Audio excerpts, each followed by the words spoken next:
Buenos días, vamos a continuar con las pláticas que hemos venido teniendo acerca del infierno y hoy vamos a tener la conclusión y aplicación tanto al creyente para los no creyentes. Pero antes de empezar vamos a orar, que sea Dios el que nos hable, que nos dirija y que podamos nosotros tomar decisiones que puedan mejorar nuestra manera de vivir, nuestra manera de ser. Vamos a orar. Padre, nos ponemos en tus manos, te damos la honra, la gloria y la alabanza. Gracias por este tiempo que nos das de escudriñar tu palabra. Te pido que tú nos hables a través de tu Santo Espíritu, a través de tu palabra, y permítenos, Señor, entender que el infierno es real, que existe, Padre, y que no importa lo que el ser humano diga, ahí está. Te pido que tú obres, Señor, a los que decimos que creemos, que podamos, Señor, realmente dar evidencia de que tú estás en nuestras vidas. Y te pido por aquellos que aún no te conocen, que puedan llegar a tener el privilegio de conocerte personalmente e íntimamente, Señor. Gracias en el nombre de Cristo Jesús. Amén. El tema de conclusión para esta mañana se llama aplicación para el creyente y el no creyente. La aplicación sobre el tema del infierno. Los profetas del Antiguo Testamento nos avisan constantemente de los peligros del infierno. ¿Quién de nosotros habitará en el fuego consumidor? ¿Quién de nosotros habitará con las llamas eternas? Isaías 33:14. En presencia de su indignación, ¿quién resistirá? ¿Quién se mantendrá en pie en el andar de su ira? Su furor se derrama como fuego. Nahum 1:6. Pecador, ¿eres tan arrogante como para pensar que puedes soportar la ira de Dios cuando sea derramada en toda su capacidad sobre ti? Es posible que pienses que el infierno no es tan caliente como se pinta y que podrás soportarlo bastante bien. Si crees esto, no eres más que un necio. Los terrores del infierno hacen que hasta los mismos demonios tiemblen. En Santiago 2:19 dice: ¿crees que Dios es uno? Bien haces. Los demonios creen y tiemblan. Recuerde que el infierno fue un lugar que Dios preparó para el diablo y sus ángeles. Y tenemos que recordar, hermanos, que Satanás no piensa pasar la eternidad en el infierno solo. Por eso dice en Primera de Pedro que él anda como león rugiente buscando a quien devorar. Que tristemente el hombre tendrá que compartir ese lugar con Satanás y sus ángeles por la desobediencia. No creas que simplemente porque vas a la iglesia o crees en Dios o aceptas intelectualmente las verdades del cristianismo, escaparás del infierno. Repito, no creamos que simplemente porque vamos a la iglesia o creemos en Dios o aceptamos a Dios intelectualmente las verdades del cristianismo, escaparás del infierno. La mayoría de los que asisten a la iglesia regularmente cada semana alrededor del mundo irán al infierno. Y usted y yo podríamos decir, bueno, ¿por qué dice eso? Si la gente va a la iglesia, la gente se congrega, la gente conoce. Sí, pero no toda la gente vive una vida como a Dios le agrada. Y recuerde, aquel versículo que yo he mencionado mucho en Mateo 7:21 dice: no todo el que me diga Señor, Señor entrará al reino de los cielos. En la iglesia hay muchos que llaman a Dios Señor, que le llaman Dios. ¿Quiénes son los que entran al reino de los cielos? Dice Jesús en el 22. Sino todo aquel que hace la voluntad de mi Padre que está en los cielos. Entonces, preguntémonos, ¿usted está haciendo la voluntad de Dios en su vida, en su matrimonio, en su familia, en su trabajo, con sus vecinos, etcétera, etcétera. Si nosotros no estamos haciendo la voluntad de Dios en amarnos unos a otros como Dios nos amó, en ayudarnos, en estar ahí, en derramar nuestra vida en servicio por los demás. Entonces, aunque nosotros creamos que vamos al cielo y no estamos viviendo esa calidad de vida, entonces no podemos decir que vamos al cielo. Recuerde, Señor, ¿y cómo los vamos a conocer? El buen árbol por su fruto será conocido. Entonces, tenemos una cita del fundador de la Universidad de Harvard, Thomas Shepard, pastor fundador de la Universidad de Harvard en Estados Unidos, escribió lo siguiente: creyentes nominados y hombres que creen ser salvos, que tienen algo parecido a la fe, escuche, que tienen algo parecido a la fe, al pesar el verdadero arrepentimiento o los buenos deseos, pero son solo imágenes engañando a otros y a sí mismos. La mayoría de los que viven en las iglesias perecerán. Esta es una cita del pastor fundador de la Universidad de Harvard. Tú que dices ser cristiano, pero que no lees mucho la Biblia y oras poco, ¿cómo piensas escapar del castigo del infierno? Tú que no te preocupas mucho de los pequeños pecados, ni de los pensamientos vanos y sucios que se pasean por tu mente, ¿estás preparado para ir al infierno?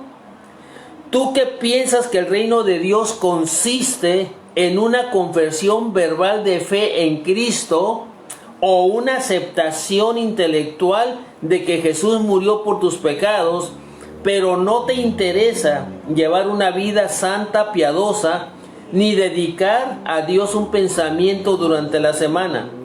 ¿Estás preparado para soportar los tormentos del infierno, día y noche por los siglos de los siglos? ¿Cuántas personas basan que van al cielo por su actividad en la iglesia, por lo que hacen en la iglesia? Déjenme recordarles algo muy importante. Una vez le pregunté a mi mamá: mamá, ¿qué quieres para el 10 de mayo? Me dijo mi madre: quiero que este 10 de mayo te portes mal, pero quiero que el resto del año te portes bien. Dice, ese es mi mejor regalo. ¿Por qué traigo a colación esta ilustración? Porque en la iglesia mucha gente se comporta de una manera, ¿sí? En la iglesia son unos, pero fuera de la iglesia son totalmente otros. Al ir a tu casa, al ir a tu trabajo, al ir a tu vecindario, a tu colonia, etcétera, tú no actúas como actúas en la iglesia. Entonces es muy importante que lo que nosotros practiquemos el domingo cuando vamos al culto es lo mismo que tenemos que practicar en mi hogar, como pareja, como familia, como vecinos, como trabajadores, etc. No puede haber una diferencia. No podemos ser unos adentro y otros afuera. A menos que nos arrepintamos, estamos camino al infierno. Dice, no nos engañemos a nosotros mismos. El cristianismo no consiste en palabras y afirmaciones piadosas o creencias intelectuales, sino en un corazón nuevo y una nueva vida apartada del pecado y dedicada para la honra y gloria de Dios. No, el cristianismo no es algo que tú aceptes, que tú creas y aceptes aquí en tu cabeza. El cristianismo es algo que tú aceptas en tu corazón y es algo que te lleva a cambiar tu manera de vivir. Y otros que te miren y recuerden cómo eras antes y ahora vean un cambio en ti y en mí, entonces ellos podrán decir que Dios está en nuestras vidas. Así que no pensemos, hermanos, que porque a mí me han preguntado de personas que han muerto, pero nunca trabajaron en la iglesia, nunca dieron evidencia de una vida cristiana. Y me han dicho, pero pastor, mi hijo, mi sobrino, mi vecino, nunca fue a la iglesia, nunca hizo nada, pero él tomó una decisión. Dejemos de engañarnos, hermanos. El que tú digas una cosa, es una cosa. Y recuerde, usted y yo no somos lo que decimos. Usted y yo somos lo que hacemos. Entonces, dice Cristo, el que me ama, guarda mis mandamientos. Si tu pariente, tu hermano, tu papá, etcétera, no pudo guardar los mandamientos, no pudo seguir a Cristo, no pudo servir a Cristo, contéstese usted mismo a dónde está. Hermanos, el ir al cielo no está basado en una decisión. Porque dice Santiago, la fe viva produce obras. ¿Sí me entiende? Tu fe, si tu fe es viva, va a producir obras. Tu vida va a demostrar que usted realmente ha creído en Dios, que usted está siguiendo a... Entonces es muy importante, hermanos, hubo un problemita técnico momentáneamente. Entonces tenemos que tener cuidado, hermanos. Si usted dice que acepta a Cristo, que tiene a Cristo, usted y yo tenemos que empezar a vivir como Dios. Vuelvo a repetir esta frase, hermanos, que he dicho muchas veces en estos estudios. La única Biblia que el inconverso tiene para leer no es la Biblia esta. Es tu vida y es mi vida. En lo que tú y yo vivamos, estas personas son lo único que van a saber y entender de Dios. Por eso es bien importante que nuestro testimonio delante de ellos, hermanos, sea correcto. Que nuestra manera de vivir pueda, hermanos, motivar a otros a seguir a Cristo. Si estamos viviendo en abierta desobediencia a la palabra de Dios y eres indiferente a ello, no tienes ningún derecho a creer que vas al cielo. Por el contrario, estás camino al infierno. Arrepiéntete o arrepintámonos de todos nuestros pecados, volvámonos a Cristo y rindámonos a Él como Señor. Presta atención a las palabras de Cristo. Si tu ojo te es ocasión de pecar, arráncatelo y échalo de ti. Te es mejor entrar en la vida con un ojo que teniendo dos ojos y ser echado al infierno de fuego. Mateo 18:9. ¿Cómo entendemos este versículo, hermanos? Ni a usted ni a mí nos gustaría arrancarnos una mano, sacarnos un ojo, hermanos. Pero dice Cristo, es mejor, es mejor tener que sacarme un ojo o arrancarme una mano, pero ir al cielo, que ser echado con los dos ojos y las dos manos en el infierno. Entonces, lo práctico aquí, hermanos, dice, como no quieres arrancarte la mano, no quieres sacarte un ojo, entonces haz que la parte de tu cuerpo que te lleva a pecar, entonces tenemos, hermanos, que dominarla, tenemos que tener poder sobre esa parte de nuestro miembro. ¿Cómo? Pablo decía, todo lo puedo en Cristo que me fortalece. Si somos débiles, hermanos, dice en Efesios 6:10, por lo demás, hermanos míos, fortaleceos en el poder del Señor y su fuerza. Si somos débiles y hay parte de nuestros cuerpos, hermanos, que nos llevan a pecar, entonces, dice Santiago, si alguno es falto de sabiduría, demándela a Dios. Si no tenemos sabiduría, hermanos, para poder tomar las decisiones correctas, y esta parte de nuestro cuerpo, hermanos, que nos lleva a pecar, tenemos que pedirle ayuda a Dios. Tenemos que, hermanos, esforzarnos en Dios para que Él venga, nos ayude a controlar, hermanos, esta parte de nuestro cuerpo que nos lleva a pecar constantemente. Dice, nada menos que negarse por completo a uno mismo, abandonar al ídolo más acariciado, abandonar el hábito pecaminoso más arraigado, figurativamente representado como cortar la mano o echar el ojo de nosotros, es lo que Cristo exige de todo aquel que quiere tener comunión con Él. No podemos seguir a Cristo, hermanos, con la vida antigua. Recuerde, si alguno está en Cristo, nueva criatura es. Las cosas viejas pasaron, todas son hechas nuevas. No podemos seguir con los mismos hábitos con los que venimos a Cristo.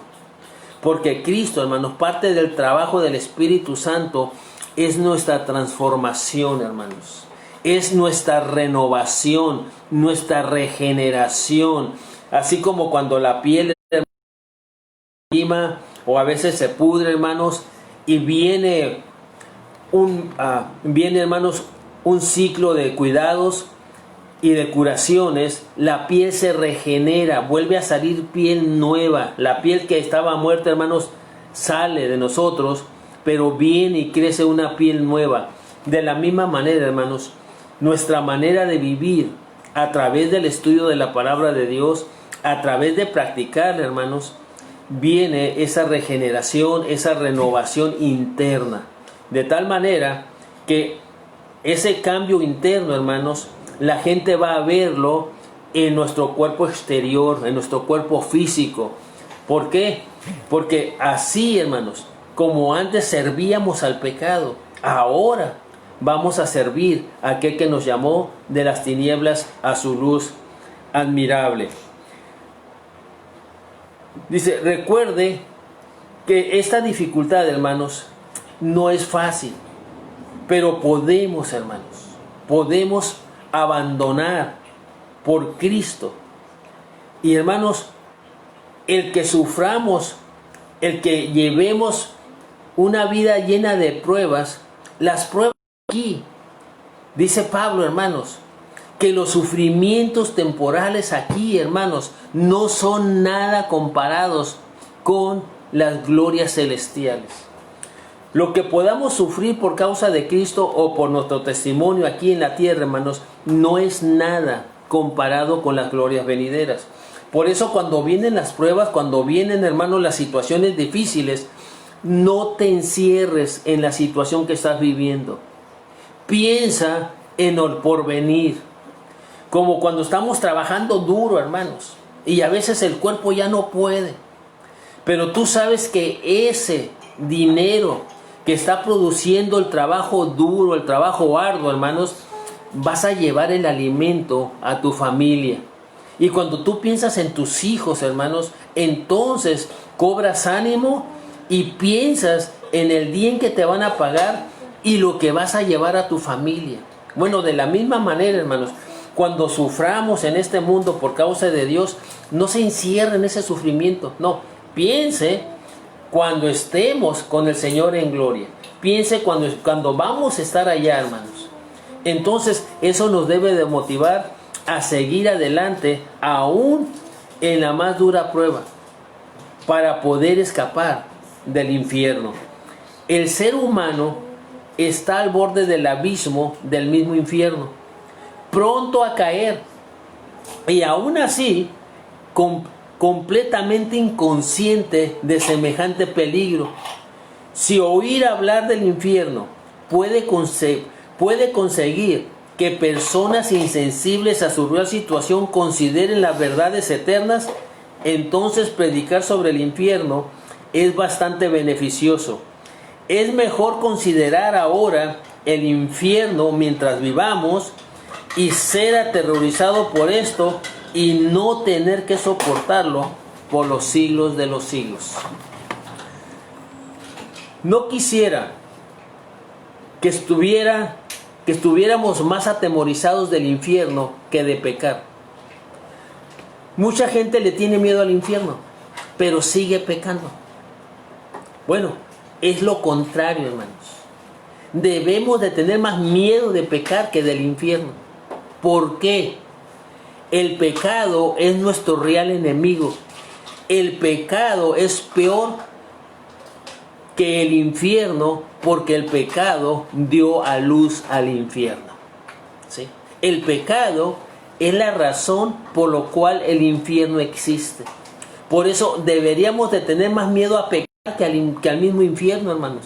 Porque el pecar es lo que nos lleva ahí. ¿Estás dispuesto a ir al infierno por toda la eternidad a cambio de unos cuantos placeres y lujuria aquí en la tierra? Huye del pecado. Deja de vivir para el yo y la autogratificación y acude a Cristo. Cuando muera será demasiado tarde. Toda posibilidad de arrepentimiento se limita a la vida aquí en la tierra. En otras palabras, la decisión lo estás tomando aquí antes de que cierres tus ojos para siempre.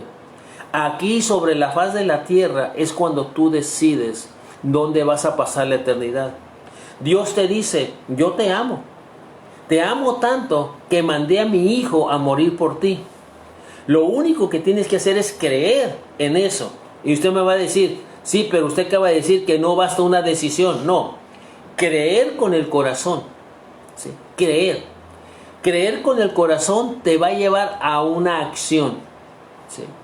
Una acción de que te concientizas que la vida que estabas viviendo antes de conocer a Cristo te llevaba al infierno.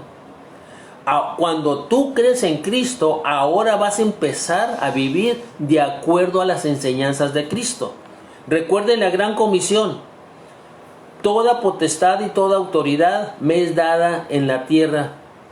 Por lo tanto, dice, yo los mando a predicar el evangelio, a ser discípulos, bautizándolos en el nombre del Padre, del Hijo y del Espíritu Santo, y que les enseñen todas las cosas que yo les he enseñado.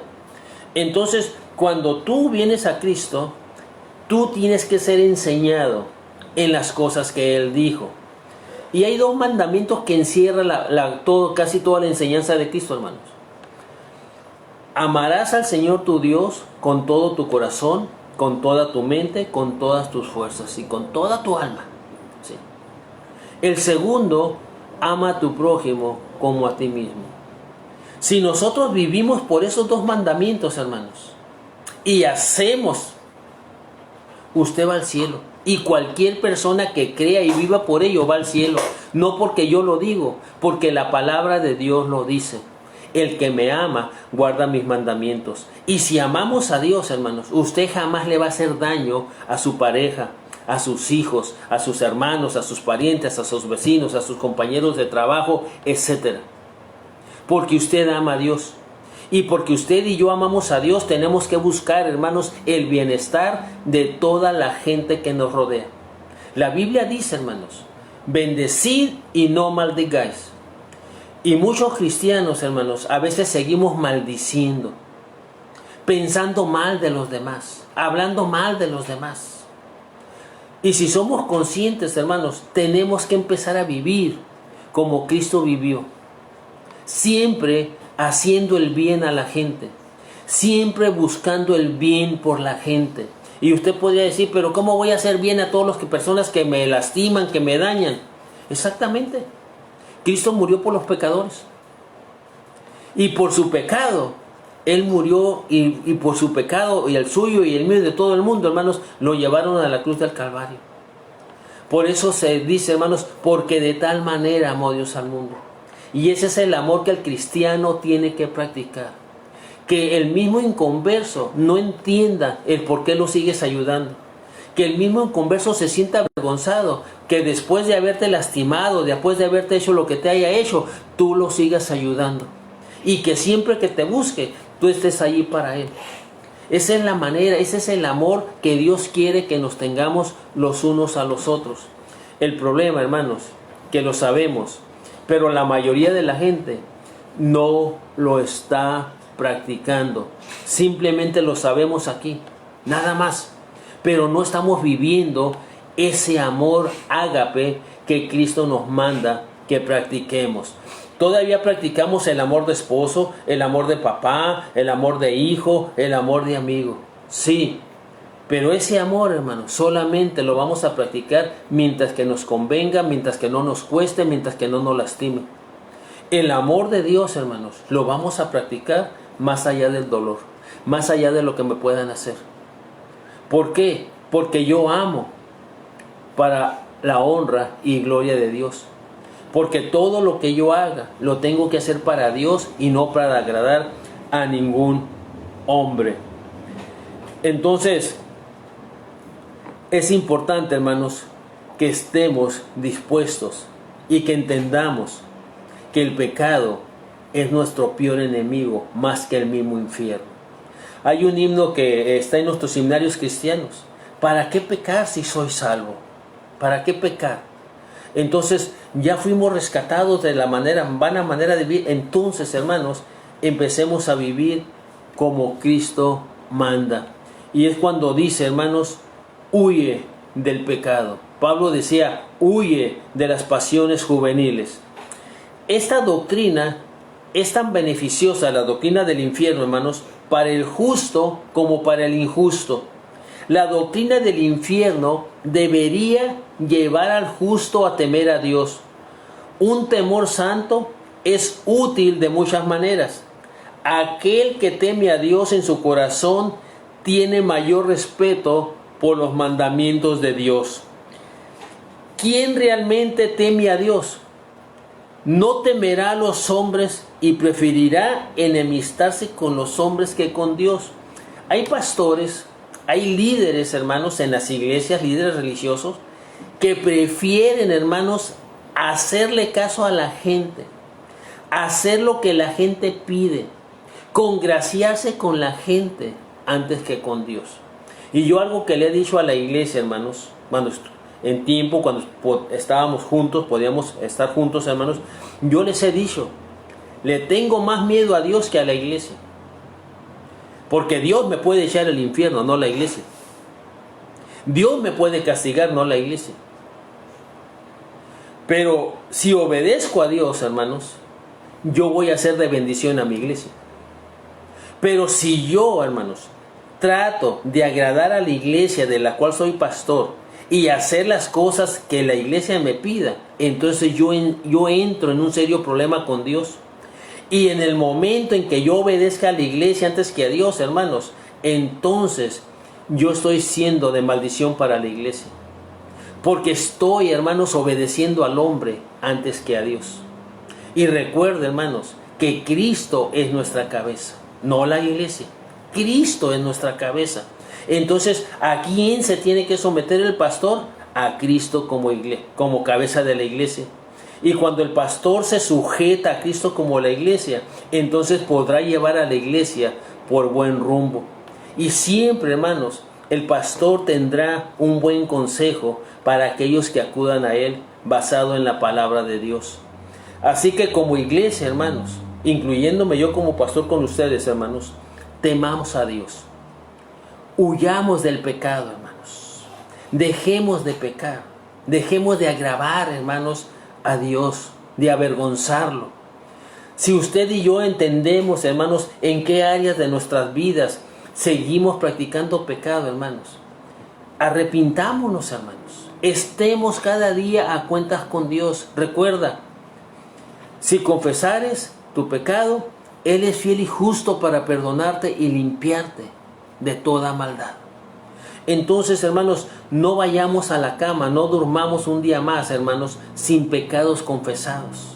Y como dijo David, hermanos, a veces hacemos cosas, hermanos, que no nos damos cuenta que ofendemos a otros, lastimamos a otros. Y dijo el salmista, Señor, perdóname aún de aquellos que me son ocultos. A ese grado, hermanos, podemos pecar inconscientemente, pero aún de ellos, hermanos, tenemos que confesarlos para que el Señor nos limpie. Y ¿sabe qué es la cosa más maravillosa? Que cuando Él nos limpia, nos vuelve a usar. Estamos listos para ser usados. Es como el plato, como el vaso, como la taza en la que desayunamos, hermanos. La lavamos, hermanos, y para la comida ya están listos para entrar en acción. Entonces, de esa misma manera, hermanos, usted y yo somos como esos vasos, como esos platos, como esos tenedores, esas cucharas. Somos usados, hermanos, cumplimos el propósito para que las personas coman, nos usan, hermanos, para su beneficio nutricional, hermanos. Pero al ser usados somos ensuciados, hermanos. Pero el Señor dice, si confesamos, Él es fiel y justo para perdonarnos y limpiarnos de toda maldad. Así que, hermanos, cada día durmamos, hermanos, cerremos nuestros ojos para dormir con una conciencia tranquila, sabiendo que nos hemos puesto a cuentas con Dios. Dice, esta doctrina debería aumentar la felicidad y el gozo del justo en Cristo, puesto que ha sido salvado de los tormentos del infierno, y del mismo modo debería aumentar su amor por Cristo, que soportó la ira de Dios en la cruz en nuestro lugar.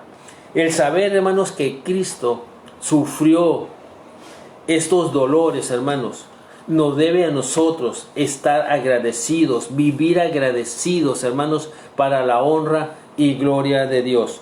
La doctrina del infierno debería ayudar al creyente a ser paciente en los días de aflicción. No importa lo grande que sean nuestras tribulaciones en este mundo, estas son mucho más pequeñas que los tormentos del infierno, de los cuales el Señor ha salvado a los santos. Puede que tengamos que atravesar tormentas menores en este mundo, pero recordemos que son meramente temporales y que hemos sido liberados del más grande de todos ellos, el infierno, de modo que podamos regocijarnos aún en el tiempo de la aflicción. Recuerden, hermanos, dice que demos gracias a Dios por todo y en todo. El jueves compartía en el Centro de Rehabilitación de Mujeres, hermanos, de una mujer que siempre se quejaba de su hijo drogadicto. Y siempre que iba con el pastor, ya no sé qué hacer con este hijo, ya estoy enfadada, ya no sé, dice, estoy abrumada, ya no sé qué hacer. Y por cada vez, hermanos, que llegaba con el pastor, siempre llegaba quejándose esta mujer. Y una vez le dice el pastor, hermana, le ha dado gracias a Dios por su hijo drogadicto. ¿Cómo? ¿Cómo quiere que le dé gracias a Dios por mi hijo drogadicto? Dice, si es un drogadicto. Y le dice el pastor, la Biblia dice que demos gracias a Dios por todo y en todo. Después de esa ocasión, hermanos, esta mujer empezó a orar y le dijo, Señor, gracias por mi hijo drogadicto. Con el tiempo, hermanos, ese hijo drogadicto se rehabilitó. ¿De cuántas cosas vives quejándote? ¿De qué cosas que no te gustan, que te han sucedido, que has pesado, siempre te la vives quejando? ¿No dice la Biblia, hermanos, que le demos gracias a Dios por todo y en todo? ¿Cuántas personas se quejan de que no tienen trabajo, de que no hay negocio? Y se nos olvida la promesa de Cristo, hermanos. Buscad primeramente el reino de Dios y su justicia, y todo vendrá por añadidura. ¿Sabe por qué vivimos quejándonos? Porque no hemos buscado el reino de Dios y su justicia. Y los que no tienen trabajo, hermanos, se la viven angustiados buscando trabajo en angustia. En lugar de darle gracias a Dios, Señor, gracias que no tengo trabajo y puedo estar con mi familia. Señor, gracias porque no tengo lo suficiente, pero tú vas a proveer. ¿Sí? Pero no, vivimos quejándonos, hermanos, diciéndole a Dios, ¿por qué me haces esto? Mi hija Rebeca compartió una conversación entre Atticus y Holden. Y le dice Holden a Atticus, Atticus, eres el hermano más bueno y te amo más que nada y no quiero que mueras. Y le dice Atticus a Holden, entonces ¿por qué me pateas tan duro el trasero cuando te peleas conmigo? Y le dice Holden, mira Atticus, lo que no te mata te va a hacer más fuerte. Entonces, hermanos, las pruebas duras no nos matan, pero nos van a hacer más fuertes en el Señor, hermanos. Ese es el propósito. Y sabe, hermano, hermana, que esas pruebas son para que usted presuma del poder de su Dios. Que en medio de la tribulación, hermanos, usted puede cantar, usted puede levantar sus manos y puede decir, Señor, honra y gloria a tu nombre, porque esto me va a fortalecer, esto me va a establecer, esto me va a hacer echar raíces y voy a poder ver tu poder. Entonces, hermanos, dejemos de quejarnos. Recuerde, desde que aceptamos a Cristo somos hijos de bendición, no somos hijos de lamento. No somos el libro de lamentaciones de Jeremías, hermanos. Dejemos de lamentarnos, hermanos, y vayámonos convirtámonos en salmos, hermanos. Salmos de alabanza para la honra y gloria de Dios. Muchas veces, hermanos, evitamos hablar de las verdades del infierno. Y nos disgusta la idea del infierno. Pero recordemos que Dios será glorificado incluso por medio del castigo incrédulos en el infierno. Su majestad ofendida será vindicada. Mientras tanto, nuestra responsabilidad es orar y procurar la salvación de los pecadores antes de que un castigo tan horrendo caiga sobre ellos. ¿Qué vas a hacer, hermanos, de aquí en adelante? ¿A dónde va a ir tu novio, tu novia, tu esposa, tu esposo, tu mamá, tu papá, tus parientes inconversos? ¿Qué estás haciendo tú para que ellos sean librados de semejante tormento? Tú y yo somos las cartas abiertas que decía Pablo. Somos cartas abiertas para que todos puedan leer las buenas nuevas de salvación. Oremos, hermanos. Gracias, Señor, por tu palabra, por hacernos reflexionar, Señor, sobre la realidad del infierno. Gracias porque usted ya hizo lo imposible, que era, Señor, encontrar el camino de regreso a ti, Señor. Aquel camino que la primer pareja perdió cuando fueron echados del huerto de Edén. Gracias porque a través de tu Hijo, Señor, a través del madero, Señor, podemos regresar a casa.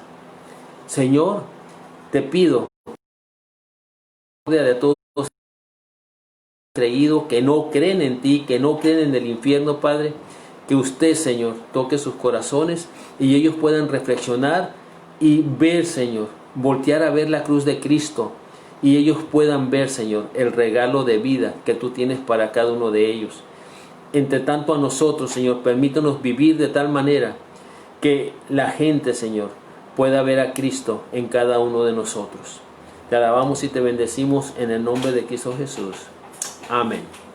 Que Dios me les bendiga, hermanos. Recuerden, próximo sábado, hermanos, va a haber venta de tamales. La hermana Alicia es la que los va a hacer, riquísimos. Así que empiecen a pedir sus órdenes, hermanos, con la hermana Esther. Que Dios me les bendiga.